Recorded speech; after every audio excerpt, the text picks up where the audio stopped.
Tikman niya na guys, tingnan natin kung anong lasa kasi hindi ko tinikman talaga. Yan. Tingnan natin ang reaction. Baka mapait yung ampalaya.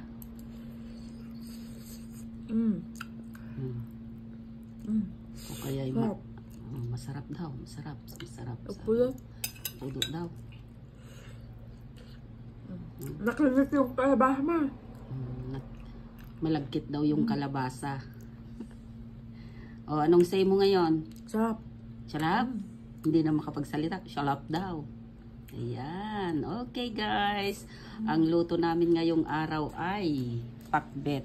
Araw ng day off namin, Monday. Magandang araw ng Monday. Day off na naman ang lolang lakwatsera. At ngayon ay magpapakbet naman tayo mga guys. Ayan, may talong, may okra, tapos wala tayong string beans, so ito na lang Baguio beans. May ampalaya, tsaka of course yung mga kamatis na pang-ingredients natin. At ang ihahalo natin ay piniritong bangos. Ayan guys, ang lulutuin ko ngayong araw ng Lunes at di-off natin. Kailangan nating mag-ulam ng masarap ngayong araw. Yan na yung kamatis natin na ihahalo natin sa ating pakbet ngayong araw. Of course naman, lagyan natin ng bawang, igisa natin at saka sibuyas para naman may lasa. Ito tay nga umuna di bangos na ulaok. Ay, yan. Muna natin yung bangos na ihahalo natin sa ating pinakbet today. Ayan. Kailangang maprito para naman masarap ang lasa. Igisa natin muna yung luya. Sunugin natin konti para medyo mabango-bango. Parang ang dami naman yung pang mantik. Ilagay na natin yung bawang para sabay-sabay na ng magpula-pula.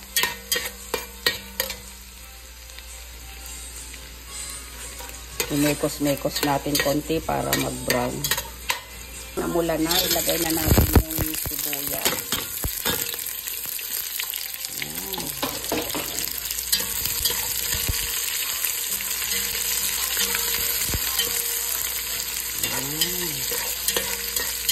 Tapos, try na rin natin yung kamatis.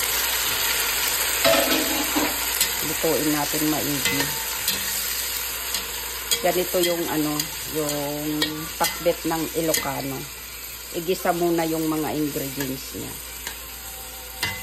Ayan na, hinalo ko na yung bangus para tapos ilalagay na natin yung gulay para naman lumasa ang sabaw. Ayan na guys, nailagay na natin yung gulay. Ayan. Ayan.